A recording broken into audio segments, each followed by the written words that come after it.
I've never sold cars outside of US, and I always loved cars. I was always fascinated by them. I was very fortunate to grow up in a family that had a few nice cars, and I grew up in England, where car culture is massive. The first hypercar, before the word hypercar was even invented, was I got a chance to see a McLaren F1 in Mayfair in London. It was like a McLaren showroom, but McLaren didn't have any other cars other than the F1. But long story short, I ended up here, moving back from Ukraine when the country kind of started destabilizing a little bit, and I figured this was going to be a new life for me. I moved over to California. My business venture didn't go well, as well as planned. I lost the business. I was very frustrated, very depressed, didn't know what to do, didn't know what my next move was going to be.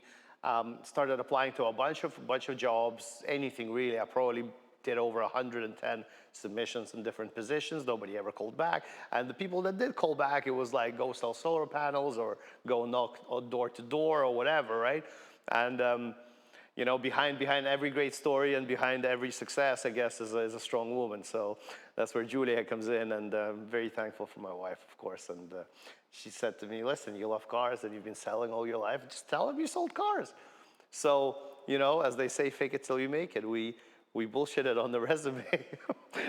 We said that I sold Audis for 2 years in Kiev. Go prove me wrong. I will tell you everything about all the Audi models and what they are and how many horsepower they have. And next thing you know, I got about 10 missed calls the next day from 10 different dealers. And thankfully, I'm very blessed. I don't know. This is the first time ever I'm telling the story on camera. This was always kind of a cool story to tell. It is what it is.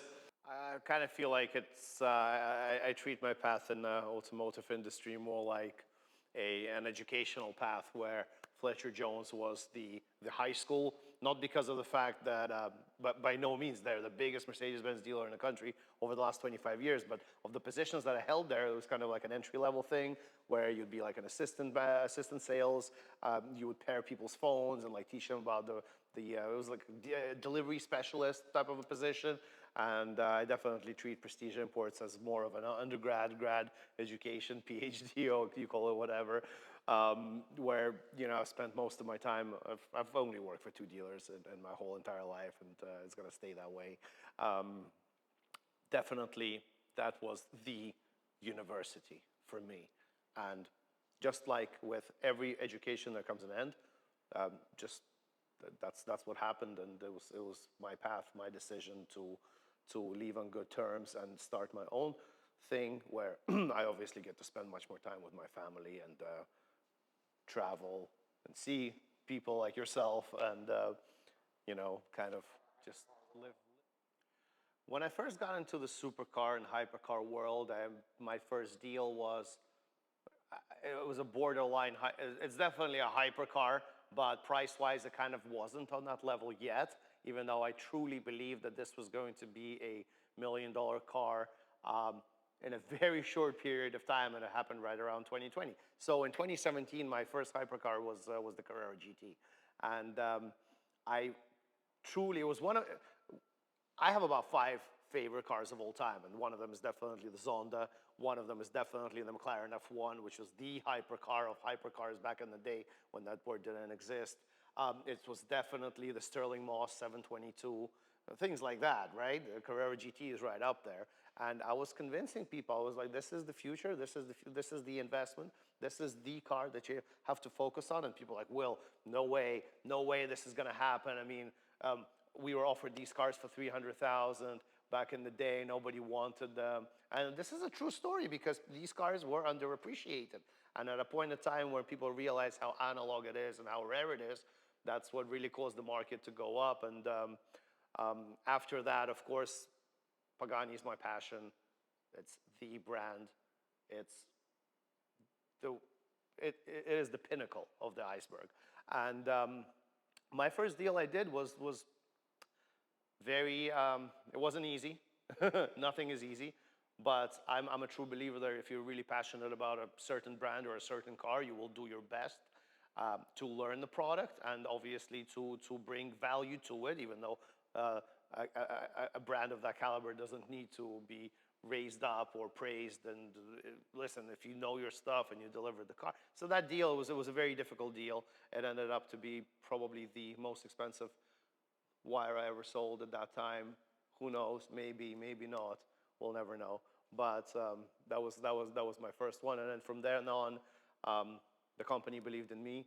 I believed in the company, and it was a great relationship. And many more sales later, here we are.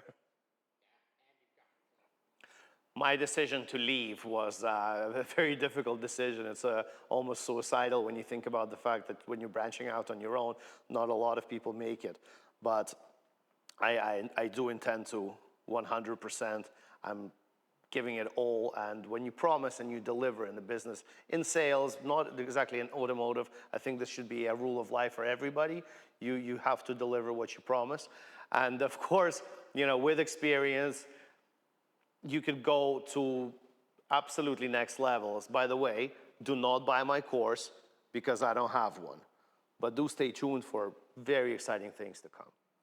A lot of people would ask why go into content creating, why go into blogging when you've had pretty good success in sales. And I think that the success in sales is the fact that you have to be passionate about what you sell. And the whole point of me, this is part of me expressing myself in a completely new dimension, something new to myself and to my audience. And at the end of the day, I'm selling cars. It's just some cars I blog about, they're just not for sale. Some cars are, right? But I'm uniting blogging with sales because not a lot of people are actually catching on and doing this thing. If I spent more time, I'm sure that working at a dealership, if I spent more time on building my own brand and actually promoting the product at the same time, I would have been very successful. I tried it for a little bit, but during COVID, it didn't really work out that well, although it did reach 1 million views on one video. But I think you have to also follow, just hiding in the shadow and selling something is not as expressful as showing how you sell and what you sell. A little background on how you ended up here in Alabama with me and where our story started. Wow. How I ended up in Alabama and what am I doing here? I am visiting my friends, AJ, Robert. I'm very blessed and thankful to be invited here. We actually go way back, way back, maybe about 4 years ago. We did a few deals together, multiple deals together, and we became friends. And part of my path right now is not only selling cars, but creating content and creating real content, and with no BS, nothing fake. I mean, as real as it is. If I like a car, I'm gonna shoot it. If I don't like a car, I'm not gonna talk crap about it. I'm just not gonna shoot it. So everything you see on this channel, everything you see on my social media pages is the cars that I adore. And we decided to make a trip out of it. And right now, after Southern hospitality and Southern food, we're going to be looking at some very interesting pieces. They're not for sale, but we're going to show what the true Porsches are, what some of the remastered Porsches look like, and that's what brought us here.